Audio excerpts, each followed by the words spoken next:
তৃতীয় চতুৰ্থে জাৰ হোৱেও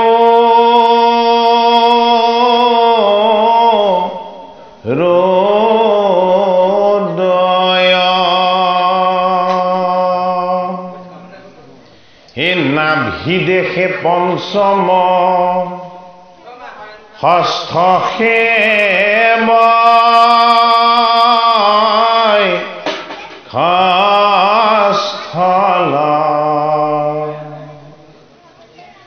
সপ্তমে অষ্টমে কৰ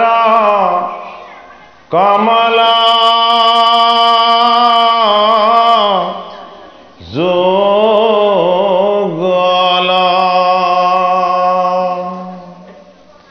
এক কণ্ঠ দেখে নৱমদ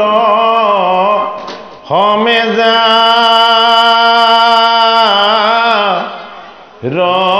ৰতুণ্ড হে একাদশে ললা তদা দশে ভয়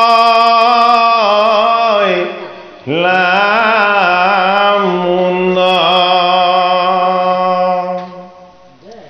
হেন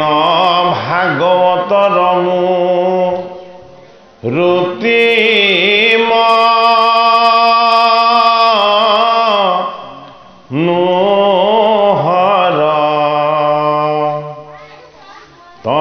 সদৃশ বৰ্ণ শ্যামক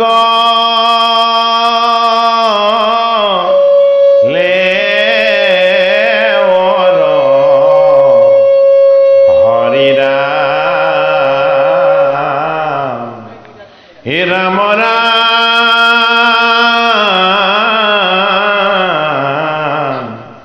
হে ৰাম ৰাম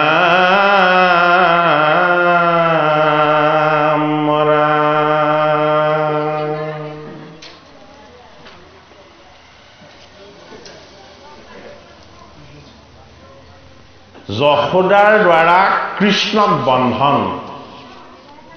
আৰু জামালুদ্দিন ভঞ্জন এই শীৰ্ষৰ আমি দশম স্কন্ধৰ পাঠ আৰম্ভ কৰিবলৈ লৈছোঁ। জগতত এগৰাকী মাতা আছিলে, যিগৰাকী মাতাই জগতৰ হৰিক বান্ধিবৰ কাৰণে যত্ন কৰিছিলে। জগতৰ হৰিয়ে মাতাৰ বন্ধন স্বীকাৰ কৰি দুজন জড় হৈ বিৰিগ হৈ অভিশপ্ত হৈ নন্দৰ গৃহৰ পদূলিত আজীৱন বিৰিখৰ দৰে অলৰচৰ হৈ থকা অভিসম্পাদযুক্ত কুবেৰৰ দুজন পুত্ৰ ভগৱন্ত কৃষ্ণই মাতৃৰ বন্ধন স্বীকাৰ কৰি তেওঁলোকক বন্ধনমুক্ত কৰি দিছিল দশম স্কন্ধত। এফালে মাতৃৰ বন্ধন ভগৱন্ত কৃষ্ণৰ স্বীকাৰ, অন্যফালে জামাল অৰ্জুন হৈ বিৰিখ হৈ অভিসম্পাতৰ বন্ধনত দুখ কষ্ট আৰু যান্ত্ৰণাত জড় হৈ থকা কুবেৰৰ দুজন পুত্ৰক জড়তাৰ পৰা মুক্ত কৰি দিয়াৰ আনন্দময় তত্ত্ব। হে পৰীক্ষিত ৰাজা তবদ দেখ কামুনি অদিনেক যশোদা নাৰী নন্দে ৰঘৰিণী ভিন্ন ভিন্ন কাৰ্যে নিউজিলা সবে দাসী এ মথিমাক লাগিলায়া পুনি দধি আহি এ কুমৰী কৃষ্ণৰ সবে বালক চৰিত্ৰ অদধি কমথন্তে যশো গাঁৱে গাঁৱে গীত অক্ষীণ বস্তে প্ৰকাশেনী তম্ব কৃষকতি অসুণৰে মেখলা তাতে এ বান্ধি আছায়াতি হে আজোৰণ তেলৰে আতি কুণ্ডল কংকন এ পুত্ৰ স্নেহ শ্ৰৱে কম্পে দুয়োস্তন এ খসি খসি পৰে সবে খোপাৰ মালতী অঘামিল বদন ভাগ ৰীলা মহাসতী এ কৃষ্ণে কেহি মেলা জন নিৰপ্ৰীতি সাধি এ মথনিত ধৰি মঠি বাকনে দে দধি দেখি কুলে লয়া সতী পিয়াৱন্তস্তন হে আনন্দে পুত্ৰৰ শান্ত প্ৰসন্ন বদন হে অনন্তৰে দেখন্ত উতলি দুধ পৰে অপুত্ৰ কয় ৰিয়া সতী গৈলম তলবৰে স্তন পিবে নপাই কুপিলন্ত দামোদৰ এ কামুৰন্ত দান্তবাধি অৰুণয়ধৰ এ কপতে কান্দন্ত নয়নৰ বহে পানী অ ভাঙিলা মথনি হান্দি এ পতা কুপহানি এ ভোজন্তল অনুকৃষ্ণে কোপে পশি খুপি এ দুধন মায়াসিয়া দে খন্তে পাছে গোপী অ ভাঙ্গি আছে দৈৰ হান্দি এ নলয়ে বিপত্তি অ পুত্ৰৰ জানিয়া কৰ্ম এ হাসিলন্ত সতী এ কৃষ্ণকনে দেখি তৈত চাহি ফুৰা পাছে অ দেখন্ত তুফন্ত থুপত লত বসি আছে এ শংকিত নয়নে লৱনো কচুৰি কৰে ও পেলাই দেই খাই সবে এ পুখন বান্দৰে। ভাগৱত বৈকুণ্ঠৰ শাস্ত্ৰ এই শাস্ত্ৰভাগ মত্যৰ নহয় এই শাস্ত্ৰৰ এইটোৱে মহিমা আৰু এইটোৱে বিশেষত্ব ভাগৱত শাস্ত্ৰ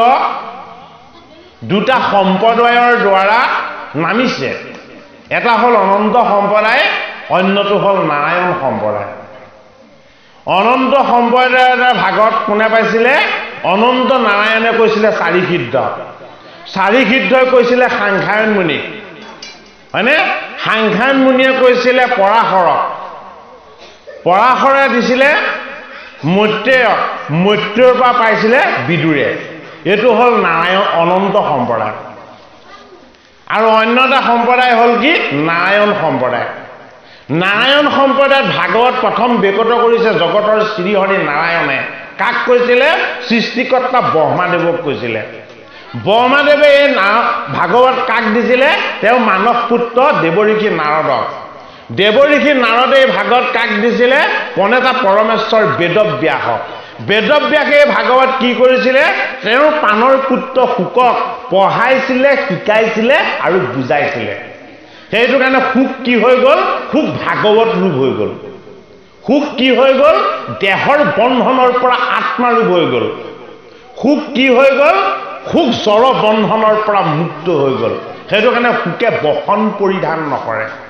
শুকে কোনো পাৰ্থিৱ অন্ন ভোজন নকৰে শুকে কেৱল আত্মাৰ অন্ন অকল ভাগৱত পান কৰে সেইটো কাৰণে সত্যত জন্ম তেতাত শৰণ দাপৰত শুকে পঢ়িছে ভাগৱত শাস্ত্ৰ আৰু কলিৰ সন্ধ্যাত কৰিছে ভাগৱত কীৰ্তন তেতিয়াও শুক মুনি কি হৈ আছে 1600 বছৰীয়া তৰুণ হৈ আছে সেইটো কাৰণে শুক কি শুক হ'ল আত্মা শুক হ'ল পৰমাত্মাৰ অংশ সেইটো কাৰণে গংগাৰ পাৰলে পাণ্ডৱৰ নদী পৰীক্ষিতে শৃংগীমুনিৰ অভিসম্পাদ লাভ কৰি যেতিয়া মৃত্যুৰ ভয় আৰু বংশৰ অভিসম্পাদ এই দুটা বস্তুৰ পৰা মুক্ত হ'বৰ কাৰণে তেওঁ যেতিয়া ঋষি সমাজক প্ৰশ্ন কৰিছিল 60 সহস্ৰ ঋষিয়ে নানা মত দিছিল নানা উত্তৰ দিছিল এটা প্ৰশ্নৰ উত্তৰতো এজন ঋষিৰ উত্তৰতো পাণ্ডৱৰ নদী পৰীক্ষিতৰ প্ৰত্যয়জাগ্যত হোৱা নাছিলে বিশ্বাস প্ৰতিষ্ঠা হোৱা নাছিলে আৰু অন্তিমত কোন আহিছিলে অন্তিমত আহিছিল ব্যাসনন্দন শুকদেৱ দিগবাস গাত তেওঁ কোনোদিন বস্ত্ৰ পৰিধান নকৰে নৃত্য কৰি ভগৱান কৃষ্ণৰ গীত গাই গংগাৰ পাৰত আহি শুকদেৱ উপস্থিত হ'ল শুকদেৱে এটা পৰীক্ষিত নিপতিক ক'লে তুমি কোনো চিন্তা নকৰিবা বোলে কি তোমাৰ এই 7 দিন বহুত সময় মই মোৰ পিতৃ গুৰুৰ পৰা যি ভাগৱত শাস্ত্ৰ পাইছিলো এই ভাগৱত যদি তুমি শ্ৰৱণ কৰা তেতিয়াহ'লে তোমাৰ মৃত্যুৰ ভয় ঋষিৰ অভিসম্পাদ এই সকলোবিলাকৰ পৰা তুমি মুক্ত হ'বা এটা পদে আমাক কি কৈছে পৰীক্ষিতৰ ৰাজাত বদতি শুকমুনি পৰীক্ষিত ৰজাক এই কথাখিনি শুকমুনিয়ে কৈ আছে যে দিনেক যশোদা নাৰী নন্দেৰ ঘৰিণী এদিন যশোদা নন্দেৰ ঘৈণীয়েকে কি কৰিছিলে নিজৰ গৃহত দধিমঠি আছিলে দধিমঠি থাকোঁতে কি হ'ল তেওঁ পুত্ৰটো বহুত বয়সত জন্ম হৈছে কৃষ্ণলৈ মনত পৰিলে যে মোৰ বাচ্চাটোৱে কৃষ্ণনো ক'ত খেলি আছে তাৰ পিয়াহ লাগিব চাগে পিয়াহ লাগিব বুলি মনত ভবাৰ লগে লগে কি হৈ গ'ল তেওঁ দেহলৈ অমৃত আহি গ'ল তেওঁ পুত্ৰটোক সন্ধান কৰিবলৈ ল'লে যে মোৰ পুত্ৰটো ক'ত আছে তাৰ পিয়াহ লাগিছে আতুৰ হৈছে আৰু কি কৰিলে কৃষ্ণক কোলাত বহুৱাই লৈ মাতৃয়ে অমৃত দান কৰিলে আৰু তেনেতে তেওঁ হঠাৎ সম্বিত ঘূৰি আহিলে বোলে কি মই চৌকাত গাখীৰৰ পাত্ৰটো পাতি থৈছোঁ এতিয়া গাখীৰবিলাক উতলি পৰি যাব গাখীৰ যদি উতলি পৰে তেতিয়াহ'লে নষ্ট হ'ব এতিয়া কৃষ্ণই দুগ্ধপান কৰিবলৈ লওঁতেই তেওঁ পিয়াহ নুগুচিলেই তেনেকুৱাতে কোলাৰ পৰা নমাই মাতাই গাখীৰখিনি নমাবলৈ গ'ল জগতৰ হৰিও এবাৰ ক্ৰোধান্বিত হৈ গ'ল যিজনে সদায় হাঁহি থাকে যিজনে সদায় সকলোকে আনন্দৰ ভাগ দি থাকে মাতৃয়ে তেওঁক অৱজ্ঞা কৰাৰ কাৰণে তেওঁ পিয়াহ দূৰ নহওঁতেই কোলাৰ পৰা নমাই থোৱাৰ কাৰণে কি কৰিলে এই দধিৰ ভাণ্ডবিলাক চব ভাঙি চিঙি ঠান দান কৰি দিলে এতিয়া এইটো সাধু কথাহে হয়নে নহয় এইটো আমাৰ সাধু কথাহে হয়নে ইয়াক লুকাই থকা সত্যটো কি ভাগৱত শাস্ত্ৰই আমাক সত্যটো জানিবলৈ দিছে কি বুলি জানিবলৈ দিছে ঐ আমাৰ এই দেহটো যশোদা এই দেহটো কি এই দেহটো যশোদা হয়নে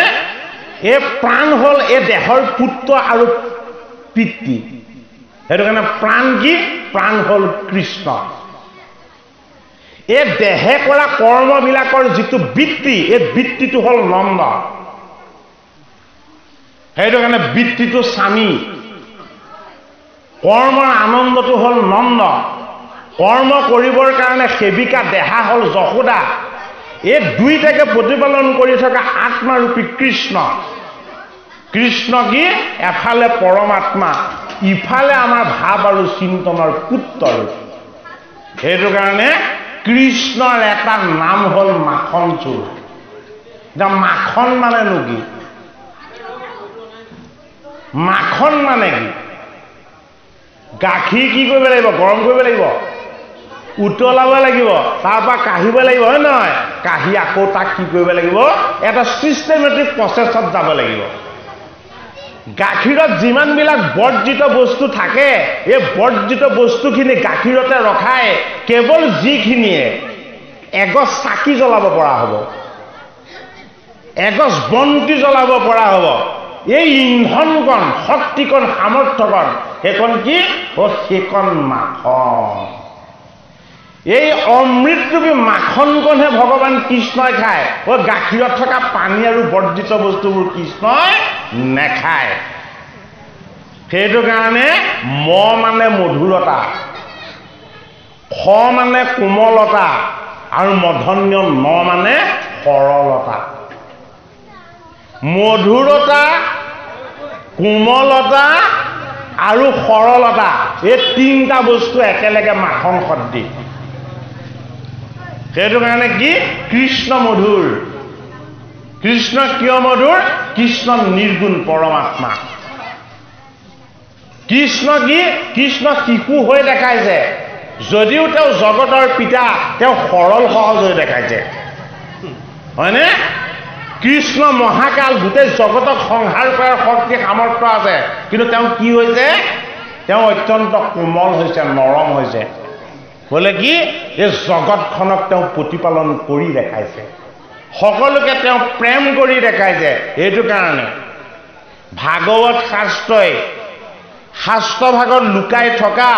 আধ্যাত্মিক ঈশ্বৰীয় ৰহস্য কথাটো আমাক শিকি ল'বলৈ কৈছে আমাৰ লগত কৃষ্ণ যদি আছে তেতিয়াহ'লে আমাৰ লগত ভাল গুণ থাকিব লাগিব যদিও আত্মা হিচাপে ভগৱান কৃষ্ণ আছে এই কৃষ্ণক যদি আমি সন্তুষ্ট কৰিবলৈ হয় আমাৰ লগত ভাল গুণখিনি প্ৰকাশ পাব লাগিব যেনে মধুৰ হ'ব লাগিব কি মধুৰ হ'ব লাগিব বাক্য মধুৰ হ'ব লাগিব চলন ফুৰণ ভাল হ'ব লাগিব আচাৰ ব্যৱহাৰ মধুৰ হ'ব লাগিব হয়নে জ্যেষ্ঠজনক গুৰুজনক অথবা শিশুজনক অথবা বিকাৰগ্ৰস্তজনক কেতিয়াও কোধাম্বিত হৈ বাক্য ৰাখিব নালাগিব কোমল হ'ব লাগিব নৰম হ'ব লাগিব হয়নে এই গুণবিলাক ভগৱান কৃষ্ণৰ জন্মসূত্ৰে আমাক অবোধ কৰি দিছে আমাক একো নজনা কৰি দিছে আমাক একো নুবুজা কৰি দিছে হয়নে যেতিয়াই ডাঙৰ হলো তেতিয়াই আমাৰ কি হৈ গ'ল সমস্যাবিলাক উৎপত্তি হৈ গৈ আছে গতিকে আমাৰ লগত থকা মাখনকণ কৃষ্ণই চুৰ কৰি লৈ গ'ল আমি মধুৰ নহলো আমি কঠিন হলো আমি সৰল নহলো আমি জটিল হলো হয়নে নহয় আমি সৰল নহলো আমি জটিল হলো আৰু আমি নৰম নহলো আমি কি হলো আমি ৰুক্ষ হৈ গলো এটা যশোদা কি কৃষ্ণৰ পালিতা মাতৃ এই আত্মাৰূপী কৃষ্ণক প্ৰতিপালন কৰিবলৈ হলে কৃষ্ণক পুত্ৰ সম প্ৰাণ সম ঈশ্বৰ সম ভক্তি ভাৱ আৰু চিন্তনেৰে সৈতে কৃষ্ণৰ পূজা কৰিব লাগিব গতিকে সংসাৰৰ জঞ্জালবিলাক সংসাৰৰ আহুকালবিলাক সংসাৰৰ ব্যস্ততাবিলাক উঠলি অহা গাখীৰখিনি যশোদাই কৃষ্ণক অমৃত পান কৰাই আছিলে জগতৰ গোসাঁই অমৃত পান কৰাই আছিলে এই সংসাৰৰ ব্যস্ততা লোভ মোহ কাম অহংকাৰ এইবিলাক উঠলি উঠা গাখীৰ এইবিলাক নমাবলৈ যাওঁতে কৃষ্ণৰ ফালে আমি পিঠি দি দিওঁ এই কথাটোকে পৰীক্ষিত নিপতিক কৈছে কোনে তেওঁ গুৰু ভগৱান শুকদেৱে বোলে কি তুমি ৰজা হৈছিলা শিৰত মুকুট পিন্ধিছিলা তোমাক ধৰ্মৰাজে ধৰ্মৰ মুকুট পিন্ধাইছিলে আৰু তুমি সোণৰ মুকুট পিন্ধি কিয় মৃগয়া কৰিবলৈ গৈছিলা তুমি সোণৰ মুকুটটো পিন্ধি কিয় মৃগয়া কৰিবলৈ গৈছিলা তুমি প্ৰজাবৎসল ৰজা প্ৰজা শাসনে কৰিব লাগিছিলে সোণৰ মুকুট পিন্ধি তুমি মৃগয়া কৰিবলৈ গ'লা তাতো তোমাৰ ভুল নাছিলে তুমি ঋষিজনৰ ওচৰলৈ জল বিচাৰি গৈ জল নাপাই ঋষিক কিয় কটু বাক্য প্ৰয়োগ কৰিছিলা 2 নম্বৰ ভুলটো কৰিলা ঋষিক কটু বাক্য প্ৰয়োগ কৰাৰ পাছতো তুমি ক্ষান্ত নাথাকিলা ঋষিৰ গল্পত তুমি এটা অসুচি মৰা সাপ মেলিয়ালা ঋষিজনৰ খুচিটা তুমি কিয় নষ্ট কৰিছিলা হয়নে সেইটো কাৰণে এই কথাখিনি পৰীক্ষিত শুনাইছে কোনে গুৰু ভগৱান শুকে তোমাৰ কোলাত বহি কৃষ্ণই অমৃত পান কৰিব বিচাৰিছিলে তুমি কৃষ্ণক পাহৰিলা জগতৰ গোসাঁইক পাহৰিলা তুমি হাতত ধনু ললা আৰু ঘোঁৰাৰ ৰথত উঠিলা উঠি তুমি মায়া সংসাৰত মৃগ চিকাৰ কৰিবলৈ গ'লা গতিকে তোমাৰ এনেকুৱা হোৱাটো একো ভুল হোৱা নাই একো নহয় গতিকে এই যশোদা হ'ল আমাৰ দেহ তত্ত্ব মন নহ'ল আমাৰ মন তত্ত্ব আৰু এই 2 তত্ত্বৰ মালিক হ'ল কোন দৈৱকী নন্দন কৃষ্ণ এটা কি হ'ল যেতিয়া গাখীৰখিনি নমাবলৈ বুলি যশোদা ভিতৰলৈ সোমাই গ'ল কৃষ্ণই কি কৰিলে খং কৰিলে এই গাখীৰৰ যিমানবিলাক ভাণ্ড আছিলে সববোৰ ভাঙি থান কৰি দিলে হয়নে বাৰু আৰু কি কৰিছে খাবলৈ কিন্তু গোপবালকক দিয়া নাই এবাৰ বান্দৰক দিছে কৃষ্ণনো কিয় বান্দৰক খাবলৈ দিলে বান্দৰক খাবলৈ দিলে বুলি কিয় কথাটো উলিয়াইছে হয়নে বিশৃংখল বস্তুবিলাকক বান্দৰ বুলি কোৱা হয় যাৰ শৃংখলাবদ্ধতা নাথাকে যি শাস্ত্ৰৰ নিয়ম নামানে গুৰুৰ বাক্য নামানে পিতৃ মাতৃৰ আজ্ঞা নামানে সিনো বান্দৰ নহয় কি যদি আমি তাত্ত্বিক অৰ্থত চাওঁ হয়নে বাৰু কিন্তু বান্দৰ হলেও ঈশ্বৰৰ অংশ জীৱ কৃষ্ণ গোসাঁই দেখুৱাইছে বোলে কি তুমি বিশৃংখল হোৱাটো তোমাৰ দুখ কিন্তু মই জীৱক প্ৰেম কৰোঁ মই জীৱক মৰম কৰোঁ মই জীৱক দয়া কৰোঁ এইটো কাৰণে মোৰ মাতৃয়ে মথা যিখিনি মাখন আছে মই সেইখিনি সমস্ত জীৱক দিব বিচাৰিছোঁ মই নৰ বুলি বান্দৰ বুলি ভালুক বুলি মই পাৰ্থক্য ৰাখিব বিচৰা নাই গতিকে ভাগৱত শাস্ত্ৰই আমাক কৃষ্ণমুখী ঈশ্বৰ চিন্তন আৰু ভাৱৰ এক জাগৰণ আনি দেখুৱাব বিচাৰিছে কি জাগৰণ আনি দেখুৱাব বিচাৰিছে যে তুমি সংসাৰৰ ব্যস্ততাৰ বাবে বিষয়ৰ ব্যস্ততাৰ বাবে তোমাৰ নিজৰ স্বাৰ্থ সিদ্ধিৰ বাবে গোটেই জীৱনটো শেষ কৰি নিদিবা তোমাৰ আত্মাৰ কাৰণে জীৱৰ কাৰণে পৰমাত্মাৰ কাৰণে তুমি অকণমান কুশল হিত আৰু মংগল সাধন কৰিবলৈ যত্ন কৰা ভাগৱতৰ 10ম স্কন্ধত কি কৰিছে কৃষ্ণই শিশু লীলা কৰি দেখাইছে কৃষ্ণৰ শিশু অৱস্থাটো তত্ত্বটো আমাক বুজি ল'বলৈ কৈছে শিশু কৃষ্ণৰ তত্ত্বটো যদি আমি হৃদয়ঙ্গম কৰি ল'ব পাৰোঁ ঈশ্বৰ কৃষ্ণক পাম কৃষ্ণই কি কৰিলে যেতিয়া এই গোটেই দধিৰ ভাণ্ডখিনি সিঁচতি কৰি পেলাই দিলে এটা যশোদা মাতাৰ খং উঠিলে কৃষ্ণলে কৃষ্ণক কি কৰিলে হাতত ধৰি আনিলে হাতত ধৰি আনি ক'ত বান্ধিছে যশোদাই কৃষ্ণক ক'ত বান্ধিছে যশোদাই কৃষ্ণক বান্ধিবলৈ লৈছে এটা উৰালত হয় নে নহয় উৰালটো কিহৰ আছিলে কাঠৰ আছিলে হয়নে ঐ উৰাল তত্ত্ব জড় বস্তু ঐ আমাৰ এই দেহটো পথালি উৰাল কৃষ্ণই বুজাব বিচাৰিছে হয়নে এই জড় উৰালটোক চৈতন্য কৰে কোনে আত্মাৰূপী কৃষ্ণই সেইটো কাৰণে কি কৰিছে কৃষ্ণই উৰালটোক ঘূৰাই ঘূৰাই নি আছে যশোদা মাতাই উৰালটো চলাই চলাই নি আছে কলৈ নি আছে য'ত কৃষ্ণ ৰৈ আছে কৃষ্ণৰ কাষলৈ আৰু কৃষ্ণৰ কঁকালত উৰালটো নি যশোদাই লগাই দিলে বুজাইছে আমাক এই দেহৰূপী যশোদা কৃষ্ণ অবিহনে এটা কাঠৰ উৰাল সদৃশ এই উৰাল সদৃশ জড় দেহটোত কাক স্পৰ্শ কৰাব লাগিব আত্মা কৃষ্ণক স্পৰ্শ কৰাব লাগিব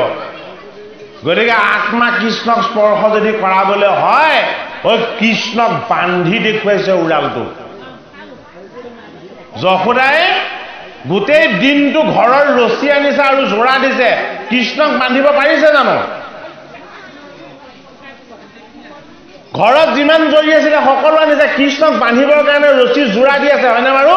মাত্ৰ দুৱাৰ মূলে মাতে অৰ্থটো কি ভাগৱত শাস্ত্ৰই আমাক কি বুজাইছে গোটেই দিনটো জৰি আনিও যশোদাই কৃষ্ণক বান্ধিব পৰা নাই গাঁঠিটো দি যোৱাৰ লগে লগে দুৱাঙুল ছুটি হৈ যায় হয়নে বাৰু কৃষ্ণক বান্ধিবলৈ ৰছী দুৱাঙুলহে লাগে কৃষ্ণক বান্ধিবলৈ ৰছী কিমান লাগে কৃষ্ণক বান্ধিবলৈ মাত্ৰ দুৱাঙুল ৰছী লাগে ইমান দীঘল ৰছী কৃষ্ণক বান্ধিবলৈ নেলাগে এইটো কাৰণে যশোদা মাতাই ৰছী জোৰা দি দি ভাগৰি গ'ল শেষত কি কৰিলে হেৰৌকা নাই তই শিশু হৈ থাকোঁতে পুতনাক বধ কৰিছ তই শিশু হৈ থাকোঁতে গলচেপি চক্ৰবাতক বধ কৰিছ তই ইমান ডাঙৰ ডাঙৰ কামবোৰ কৰি দেখুৱাইছ মই তোক মোৰ পুত্ৰ বুলি ভাবিছিলোঁ তই মোৰ পুত্ৰ নহয় তই কোন তই মোৰ স্বামী তই মোৰ মালিক তই মোৰ ভগৱান মই তোক এই কাঠৰ উৰালটোত আৰু বান্ধিব নোৱাৰো মই হাত দাঙি দিলোঁ আৰু কি বুলি ক'লে যদি তোৰ বান খাবলৈ ইচ্ছা আছে তই নিজে বান খাই দে হয়নে বাৰু তেতিয়া কৃষ্ণ গোসাঁই কি বুলি কৈছিলে হে মাতা তোমাৰ দেহত যিমান শক্তি আৰু সামৰ্থ্য আছে গোটেইখিনি প্ৰয়োগ কৰি তুমি মোক এই উৰালত বান্ধি দিয়া মই তোমাৰ আজি বন্ধন স্বীকাৰ কৰিলোঁ অৰ্থাৎ কৃষ্ণক বান্ধিবলৈ দুৱাঙুল লাগে বোলে কি হে গোসাঁই তোমাক সেৱা কৰিব পাৰিম সন্তুষ্ট কৰিব নোৱাৰো প্ৰথমটো কি হে জগতৰ হৰি কৃষ্ণ তোমাক সেৱা কৰিব পাৰিম উপাসনা কৰিব পাৰিম কিন্তু তোমাক সন্তুষ্ট কৰিব নোৱাৰো বোলে কিয় তোমাৰ নাম সন্তুষ্ট তুমি সৰ্বদাই সন্তুষ্ট হয়নে আৰু 2 নম্বৰ আঙুলটো কি আছিলে যে তুমি নিজে বান্ধ খাই দিয়া তোমাক বান্ধিব পৰা শক্তি সামৰ্থ্য আমাৰ নাই এই দুৱাঙুল ৰছী লাগিব এক আঙুল আমি তোমাক ভক্তি কৰিব জনা নাই পৰা নাই দ্বিতীয় আঙুল তোমাৰ ভক্তি তুমি হৃদিস্থিত হৈ তুমি কৰাবা এই দুৱাঙুল ৰছী হলেহে কৃষ্ণক বান্ধিব পৰা যাব এনেদৰে যদি কৃষ্ণক বান্ধিব পৰা যায় তেতিয়াহ'লে আমাৰ জীৱনৰ সন্মুখত দুজোপা বিৰি অভিশপ্ত হৈ সদায় ৰৈ আছে এই বিৰি দুজোপাৰ নাম কি আছিলে জামাল অৰ্জুন আছিলে যমজ অৰ্জুন হয়নে অৰ্জুন মানে জীৱ অৰ্জুন মানে কি অৰ্জুন মানে জীৱ জামাল মানে কি যমজ জীৱ হয়নে জীৱৰ লগত দুটা বস্তু সংযুক্ত হৈ থাকে এটা হল পৰা প্ৰকৃতিৰ জীৱ অন্যটো হল অপৰা প্ৰকৃতিৰ দেহ এই পৰা প্ৰকৃতিৰ জীৱ আৰু অপৰা প্ৰকৃতিৰ দেহ এই দুইটা বস্তুক নিয়ন্ত্ৰণ কৰে কোনে পৰমাত্মা কৃষ্ণই নন্দৰ গৃহৰ সন্মুখত দুজোপা বিৰি কবি সম্পাত হৈ আছেহি এই বিৰি দুজোপা আগৰ জন্মত কি আছিলে কুবেৰৰ পুত্ৰ আছিলে এজনৰ নাম আছিলে নল অন্যজনৰ নাম আছিলে মণিগ্ৰীৱ গতিকে আমাৰ পদ আগবঢ়াৰ লগে লগে এই কথাখিনিও আমাৰ আগবাঢ়িব আমি আকৌ পুনৰ পদৰ মাজলৈ গৈছো নাই হ'ব আপুনি ধৰিব মই অকণ কৰি লৈছো দেই হে ৰাম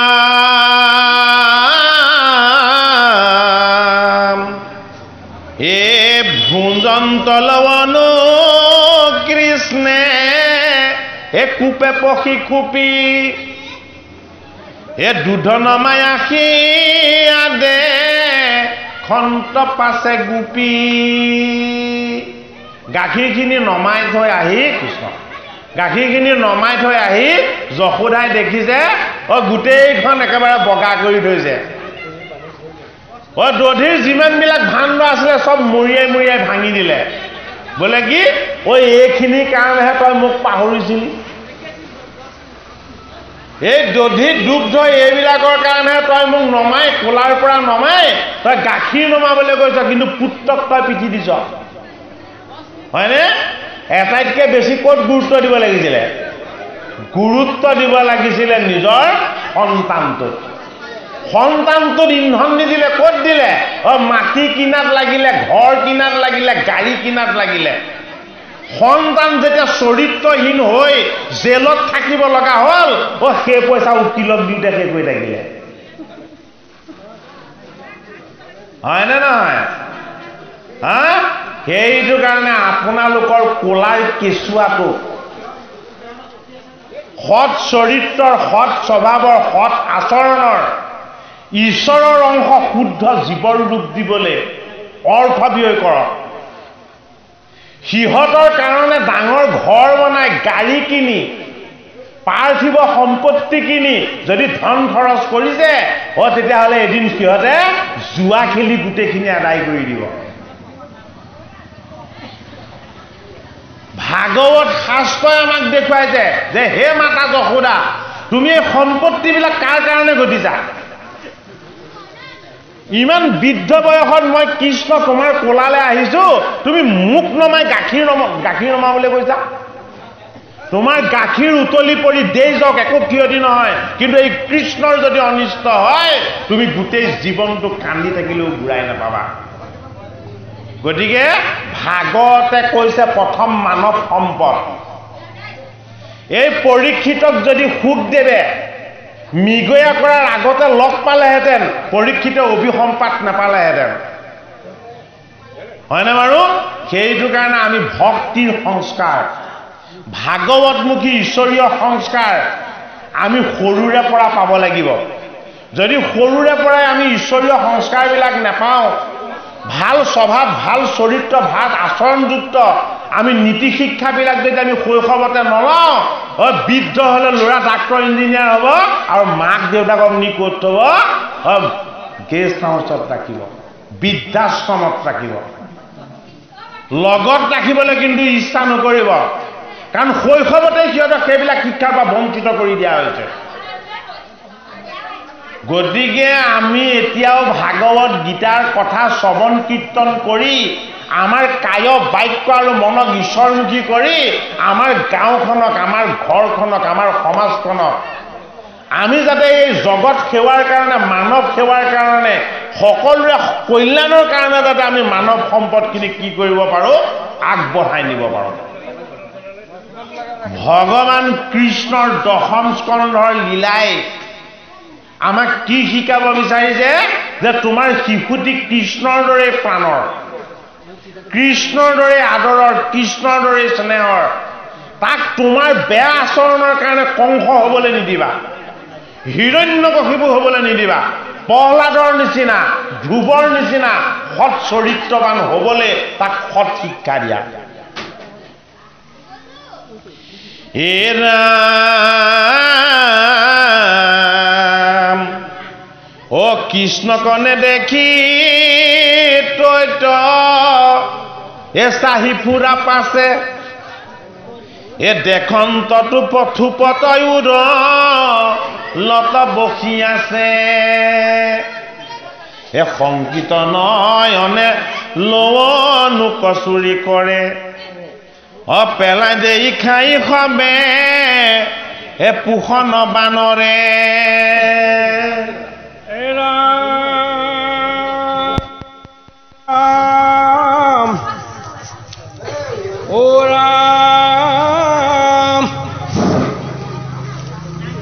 সংগীত নয়নে লব নুক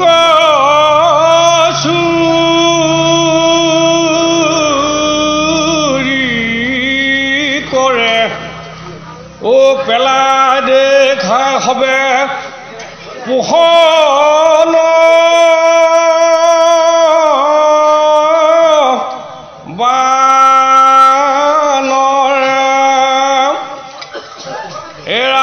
দেখি যশোদা তত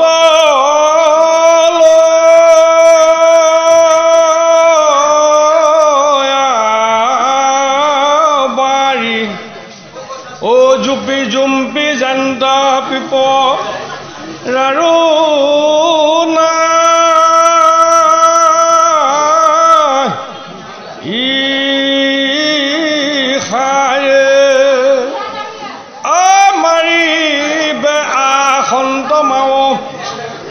ও দেখি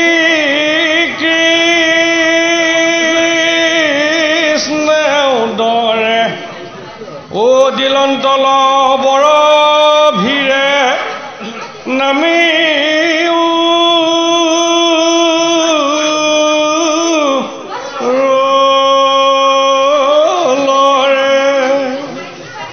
এৰা পাছে পাছে যশোদা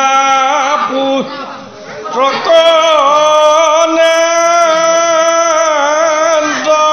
খেদি ও ভয়জন পলান্ত মা অকলা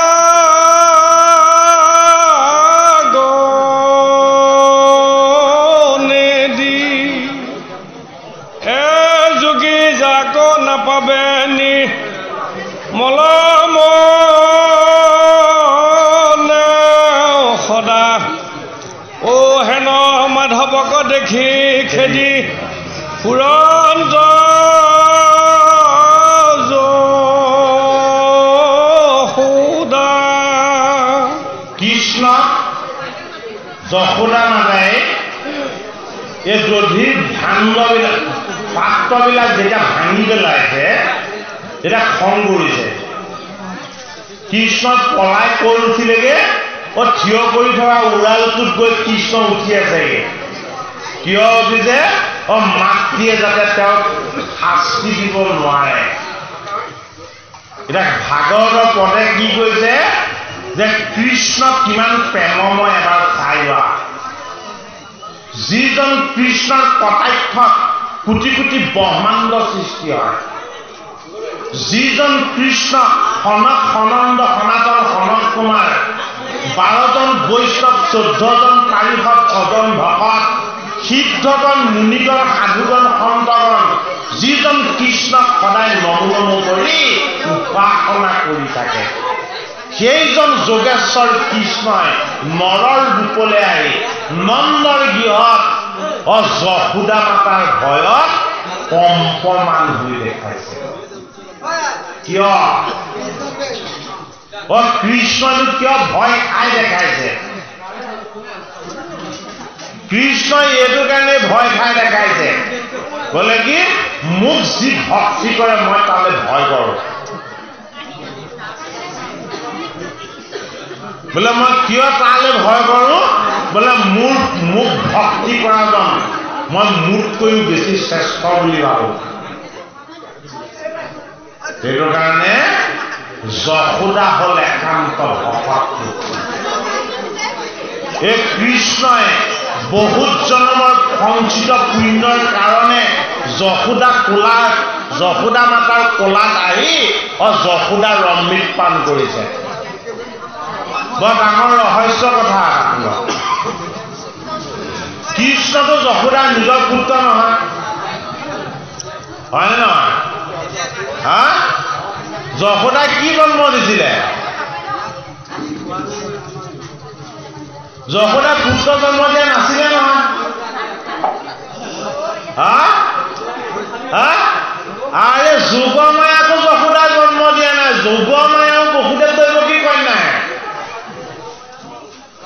আমাৰ ভাগৱতৰ পদত দিছে এইটো কথা, হয়নে? অষ্টম পুত্ৰৰ এগৰাকী কন্যা বুলি পদত দিছে আমাক, হয়নে বাৰু? গতিকে যোগমায়া কাৰ কন্যা আছিলে? বসুদেৱ দৈৱকীৰ কন্যা আছিলে।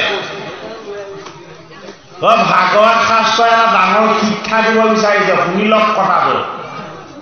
আমাৰ বহুতবিলাক সতী সন্তান জন্ম নোহোৱা কি থাকে? বিবাহিত দম্পতি থাকে। থাকে নে নাথাকে? থাকে, হয়নে? ডাক্তৰৰ ওচৰত চিকিৎসা কৰি কৰি হাইৰাণ হয়, সন্তান লাভ নহয়। কি কৰিলে সন্তান লাভ হ'ব? ভাগৱতত দেখুৱাই দিছে।